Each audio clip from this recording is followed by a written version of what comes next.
Assalamualaikum warahmatullahi wabarakatuh. Perkenalkan, nama saya Nanda Putri Farhani dengan NIM 234120181 dari PBSE. Di sini saya akan menjawab pertanyaan kuis dari pelajaran manajemen.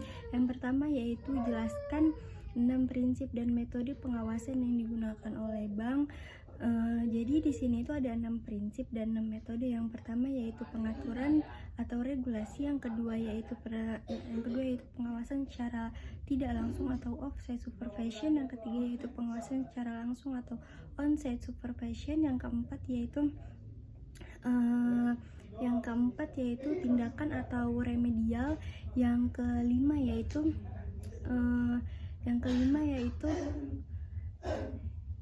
komunikasi secara teratur, yang keenam yaitu kerjasama antar otoritas pengawas bank dari negara lain. Jadi yang pertama yaitu pengaturan atau regulasi. Jadi pengaturan ini itu kita kayak misalnya mau ngediriin bank, kita itu harus izin dulu, terus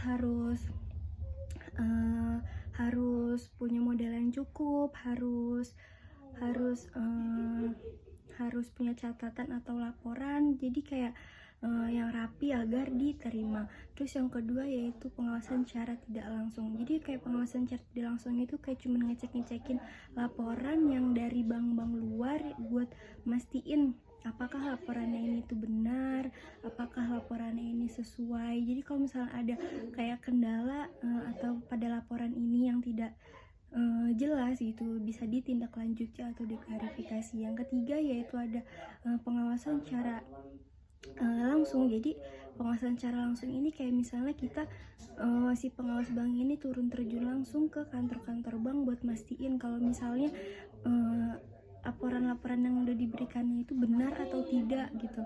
Terus pengawasan ini itu juga biasanya dicek pada setahun sekali biasanya. Yang keempat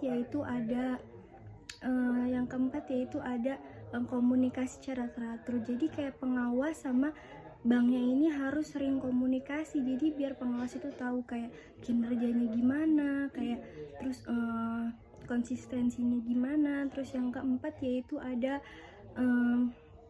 yang kelima itu ada sanksi. Jadi kalau misalnya kan kayak pasti setiap bank itu kayak ada masalah, itu jadi bisa dikenakan sanksi. Ada sanksi yang berat, ada sanksi yang ringan, itu tergantung dengan permasalahannya seperti apa.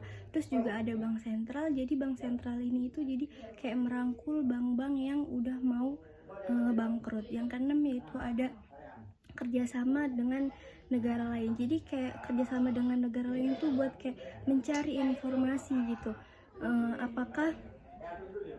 Mencari informasi, jadi kayak buat belajar gitu agar lebih maju. Terus yang kedua yaitu ada soal